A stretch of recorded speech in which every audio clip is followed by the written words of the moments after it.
Welcome back to Gyan Gatha. In the previous episode, we saw the fascinating story of Uttam Charitra. The story and its meaning got more complex in the last battle with more characters and subtler meanings.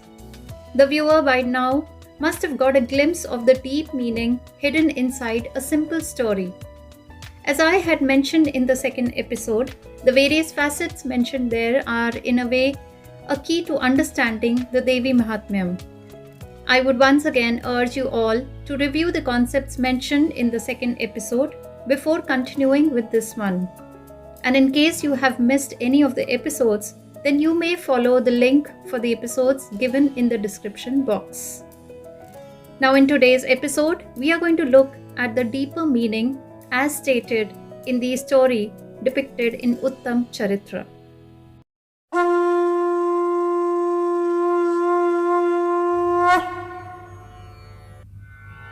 In the Uttam Charitra, sage Medha narrates the story of the Asuras, Shumb and Nushumba, and their armies. Let's have a quick recap of the story. Two Asuras, Shumb and Nishumb, dispossessed Devas of their powers and appropriated their wealth and privilege. The Devas request the Devi once again to assist them. The Devi appears and is seen by Asuras Chand and Mund, who describe her to their lords Shumb and Nishumb. The Asura king dispatches messenger Sugriva to convince the Devi to marry Shumb Nishumb. The Devi tells him of her vow. Sugriva returns with the message of Devi, which enrages the Asura kings, who dispatch Asura Dhumralochan to get the Devi by force if necessary. Dhumralochan and his army is destroyed by the Devi by a mere hunkar. This further angers Shumb Nishumb. Thereafter they dispatch Asuras Chand and Mund with their fourfold array, fully armed to fetch Devi by force. Like before, the Devi in the form of Kali kills both the Asuras. Hearing the defeat of Chand and Mund and their armies, Asura king Shumb commanded the marshalling of all Asura armies comprising of Udhayudh, Kanbu, Kotivirya, Dhaumra, Kalak, Daurat, Maurya, and Kalkeya, and set out to capture the Devi.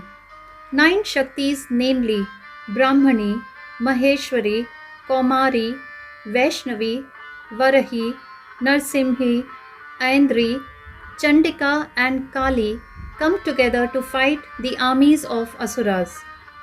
In a fierce battle that follows, all Asura armies, including the likes of Asura Raktabij, are killed. Finally, after the death of Nishumb, Devi Ambika fights Shumb and ultimately slays him by piercing his heart. Let us now briefly look at the deeper meaning of Uttam Charitra.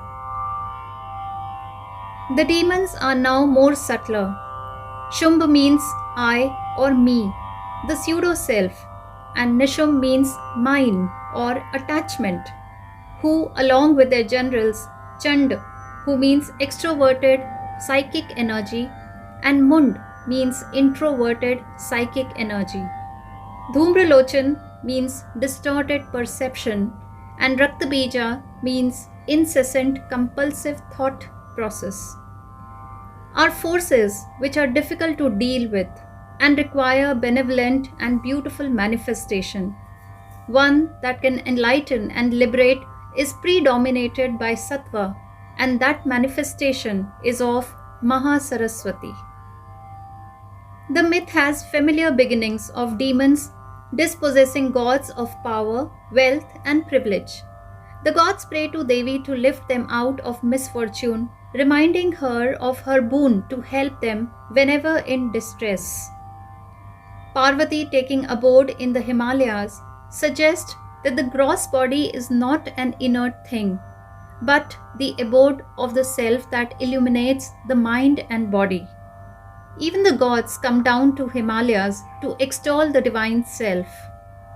The mountain is not just an immovable, lifeless object, but the abode of the immovable self, the unchanging consciousness.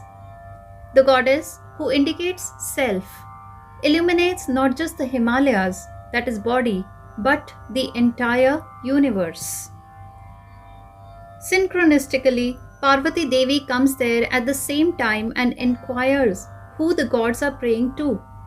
An auspicious form of Kaushiki emerges from her, and Parvati becomes the dark Kali.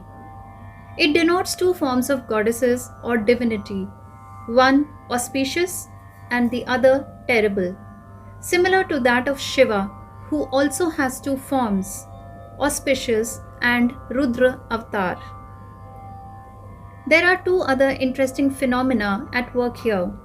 First is of synchronicity, wherein Parvati seems to come there by coincidence, although it is actually meaningful. Synchronicity is about meaningful coincidences, or can also be related to divine interventions, direct relation to prayers and mantras. It also symbolizes that we are also connected to everything else around us and are not separate from others in the universe or the underlying indivisible holistic unity. The second phenomenon is Parvati's innocence. But she is the Devi. Shouldn't she be aware of everything? The emergence of Kaushiki and her explaining things to Parvati symbolizes that though at individual conscious level we have limited powers, but at unconscious level we are connected to the collective with abundant potential. In the waking state, we are unaware of our potential, but in other states of consciousness like dream, deep sleep, and meditation, we are closer to this level. Buddhi is an instrument of intelligence that discerns, questions, reasons, determines, and wills. Though it is the highest manifestation of the human mind and possessor of power and revelation, it is still a limited manifestation of consciousness. Buddhi is an evolute of Prakriti and thus cannot be identical to Purush. When viewed through a distorting lens of avidya or ignorance, it becomes the basis of false cells of identity that Buddhi is identical to Atman. However, acutely focused Sattvic Buddhi is like a clear chimney of a lamp that can transmit light of a wick very clearly. It, however, also poses the danger that the aspirant falsely thinks that he is self-realized. A sattvic and refined intellect is needed for reflective thinking and discernment. Thus, Sattvic Buddhi is of tremendous value for overcoming the tyranny of Tamas and Rajas. It is thus glorified in initial stages, but later, Sattva is also an obstacle. If Tamas can be compared to brick walls and Rajas to stormy winds, then Sattva is like a glass wall. We can see through the glass wall but cannot walk through. To reach the source of light, one has to cross the barrier of glass wall as well. False sense of selfhood, that is aham, or pride of knowledge, or false pride in having attained self, arise from buddhi or knowledge that is not truly ultimate. One starts taking pride in one's sadhana instead of material riches, which swells the ego. The root word bha in the names of Shumb and Nishumbh means light. However, their light is not real like the light from the sun. It is merely a reflected light. Just as sun represents the self and light in astrological language, moon represents the mind and reflected light. Sattva is another name for the mind, and buddhi is the highest function of the mind. However, buddhi is not the same as the self or Atman. Earlier, the pride was grosser, easily detectable, and thus easy to accept. Spiritual pride is subtler, not easy to detect, and hard to accept. Asmita, which means sense of me, and mamatva means sense of mine, are among 5 causes of suffering at this stage. Thus, the tyranny of Shumba-Nishumbha is subtler compared to Mahishasura. Mahishasura did not ask Devi's hand in marriage. He just rushed for war, compelled by his fiery rajas, but Shumba-Nishumbha, being more advanced asuras, having some light, or let's say reflected light, it makes them mistakenly believe that they are equal to Devi or even superior, and thus court a marriage proposal. But how do they come to know of Devi? Through Chand and Mund. Chand means fierce or passionate, and Mund means shaven head or Vairagya. Chand and Mund represent 2 patterns of psychological and behavioral functioning. Chand means passionate pursuit, and Mund means sensitive withdrawal based on past experience, are 2 principal movements of Asmita. Thus, if past experience was pleasant, one pursues it with passion, else withdraws due to hurt, or in extreme cases develop intense dislike or hatred for person or object. Our responses generally fit in these categories. It is Chand and Mund who see Devi first and carry the news to Shumb, tell him about her beauty, as also play upon his vanity by praising him profusely. Chand and Mund are asuric, as long as they serve the false self or asmita, but are the same pravritti that attracts us towards liberation or self-realization while repelling us from things that can cause suffering. Thus can bring true detachment, dispassion, or genuine vairagya. Thus Chand and Mund manifest as rag, that is infatuation, and dvesh, that is aversion, and bring news of Devi, who is the supreme self, who illuminates the gross body. Parvati residing in Himalayas suggests that gross body is not an inert thing, but abode for self that illuminates the mind and body. Chand and Mund try to tempt Shumb that there is something beyond buddhi, though they haven't recognized Devi, which is oneself, entirely. They are right in their first impression that she is an unsurpassable jewel among best of jewels, as they describe Devi to Shumb, and one which can be truly sought. Now that Shumba's inherent craving to accumulate has been kindled, he wishes to claim her as his own. Shumba first sends his smooth-talking messenger Sugriva, but it is impossible to realize self through intelligent words alone. The Devi in turn asks for nothing less than combat between Devi and Shumb. Here Devi represents self and Shumba represents false self. Or indirectly, the Devi is asking to sacrifice the false self. As expected, the smooth-talking Sugriva fails. He then changes tactics and begins threatening to resort to force by attempting to grab Devi by her hair. Grabbing by hair also symbolizes our initial approach to spirituality. We try to pull divinity like a thing to be possessed and get spirituality to material level rather than rising to the level of self. Shumba sends Dhumralochan to get Devi forcefully if need be. Dhumralochan means one of smoky vision, denoting distorted vision, false knowledge arising from distorted perception, but something that disappears instantaneously in presence of self. Remember, a mere hunkar is enough to kill Dhumralochan by Devi. When Dhumralochan's brute force fails, Shumba loses all reason and sends Chand Mund with a huge army to bring back the vile woman. Notice how the jewel among women turns into the vile woman. This is how rag or infatuation and dvesh, that is aversion, are related to each other. Thus, Chanda, who is passionate pursuit, and Munda, who represents Vairagya, though initially acting as afflictors, can be transformed into friendly energies, serving the Supreme Self, but they will have to be killed first for transformation to occur. Killing at hands of Kali is symbolic of this transformation. The power of pravritti is channelized as abhyas, while nivritti becomes true vairagya.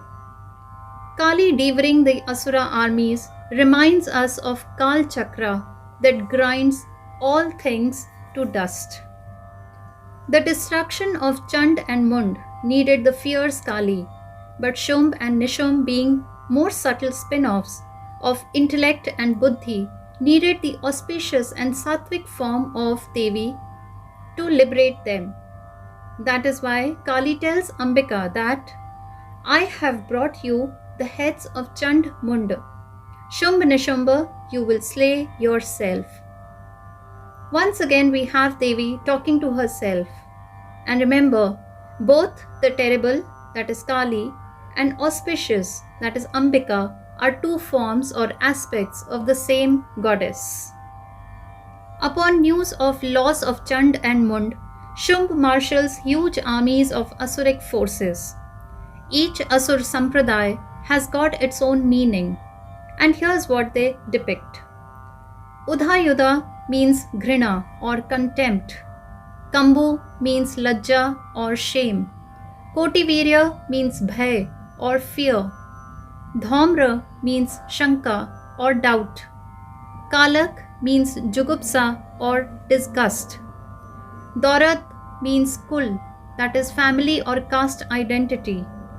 Maurya means shila, that is pride in one's morality, making one judgmental about others. And Kalkeya meaning jati or racial identity, leading to false pride. Though some of the bonds appear to be harmless on the face of it, potentially they can all be very restrictive and harmful. Unlike the grosser demonic traits like anger and greed, which can be recognized easily, these are subtler and influence even those who have some success in sadhana. Thus, one doesn't have to be tamasic or rajasic to fall prey to them. Even sattvic people can slip and can cause closed thinking. To counter these, Devi calls for 7 Shaktis of Brahma, Shiva, Kumar Skand, Vishnu, Indra, Varaha, and Narsimha, and along with Chandika and Kali. The 9 forms destroy the mighty Asura army in no time. Who are these goddesses? Each goddess presides over a particular aspect of our consciousness and is linked to a graha or planet in astrology. The 9 goddesses and their functions as aspects of consciousness are as follows. Ambika or her Shakti, meaning Shivaduti, presides over sun and is responsible for function of soul or self. Maheshwari presides moon and is responsible for mind. Narsimhi presides over Mars and it controls the willpower. Vaishnavi presides over the planet Mercury and it follows the function of order or delusion. Brahmani presides over planet Jupiter and is responsible for the function of creation or desire.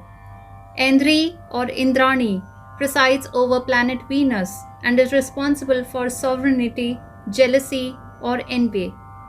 Kali or Chamunda, who preside over the planet Saturn, have the function of consciousness of change or sin.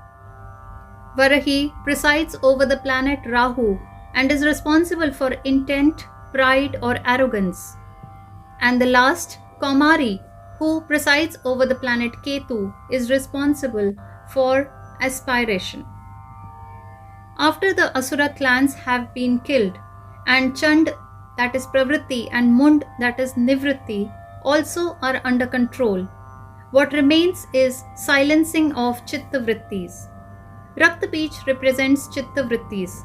Like in the story, each Vritti leads to one more, as thoughts multiply in geometric progression. Even devas are frightened, but Durga laughs knowingly. Desire is in mind as mental activity, as thoughts, as chitta vrittis.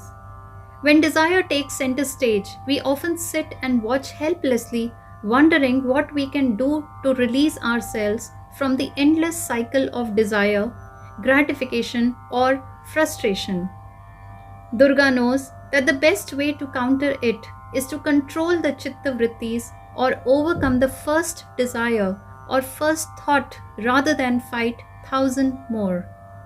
She thus instructs Kali to roam around the battlefield, quickly drinking the spilt blood of Raktabij and simultaneously devouring the new demons born out of spilt blood.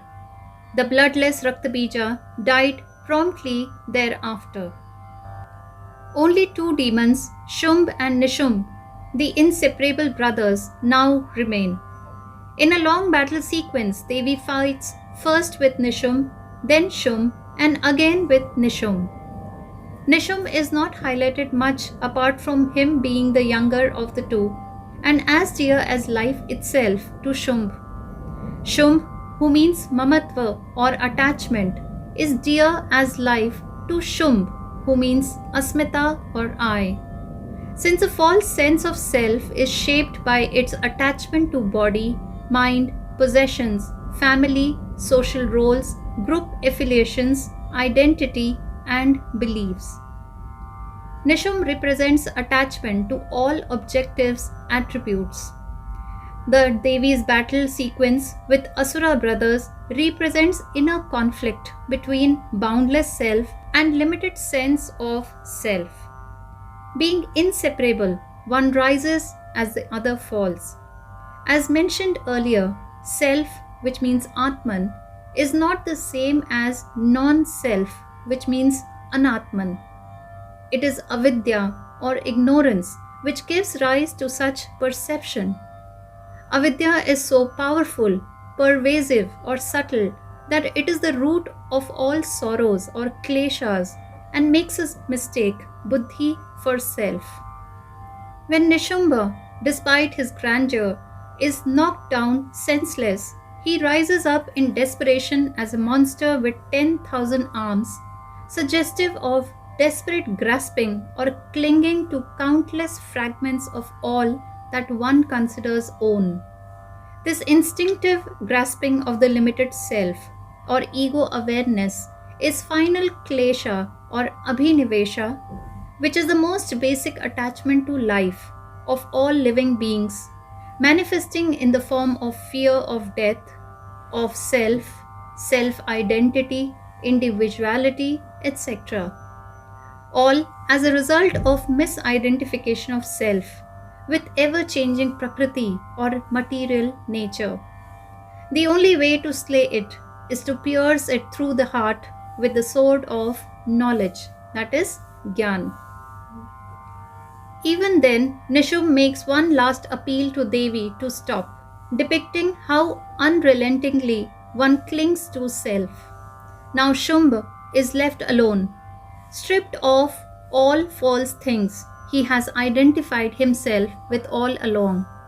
With no support, he now has to battle it out all alone. Shumba now addresses Devi as Durga, reminding us that she is the same goddess who killed Mahishasura in the second episode.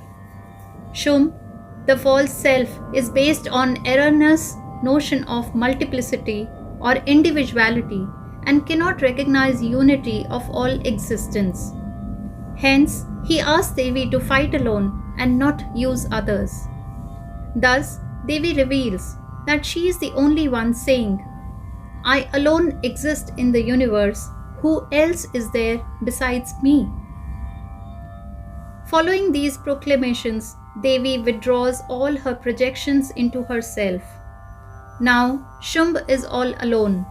The multiple projections of individual ego are gone. The climax battle between limited self and supreme self begins. After exhausting all weapons, Shumb and Devi fight hand to hand in mid-air as never before to the astonishment of saints and sages. The combat is referred to as rarest, since Asmita is extremely elusive and stubborn. Their battle is symbolic of spiritual struggle beyond the realm of day-to-day existence. This is the significance of fighting in mid-air. Eventually, Devi kills him by piercing the Asura with her spear of knowledge. The death of Asmita, the false self or limited ego awareness, is nothing but relinquishing to a limited identity. Finally, victory represents the realization of the true self, end of all multiplicity, steady experience of oneness, and passage from ever-changing being into pure awareness or being. As I have said in all previous episodes, the etymological interpretation is in line with the cross-scriptural references. The hymns are not only devotional and poetic, but also philosophical and sublime. The preparation of these series of videos has been an enlightening experience for me. I also hope these videos encourage you to further explore the deeper meanings hidden in these beautiful hymns. And as I had said, the aim of these videos was only to give a glimpse of the magnificence and majesty of the Devi Mahatmyam. In the last episode, we will talk about the chapters 11, 12 and 13. The chapters 11 and 12 describe the conversation between Devi and the Devas, wherein the Devas not only praise Devi, but also ask for a boon for the mankind. The Devi explains what is expected out of her devotees and what she will do in order to protect her devotees or anyone who remembers her with devotion. Chapter 13 gets us back to the original story of sage Medha talking to the king Surat and merchant Samadhi and tells us what happened to them after they gained the knowledge. We shall see all of this in the last episode of this series, where I would also indicate to the viewer the various aspects related to Chandi Pranayam or guideline to recitation, as also the benefits of reciting the Devi Mahatmyam.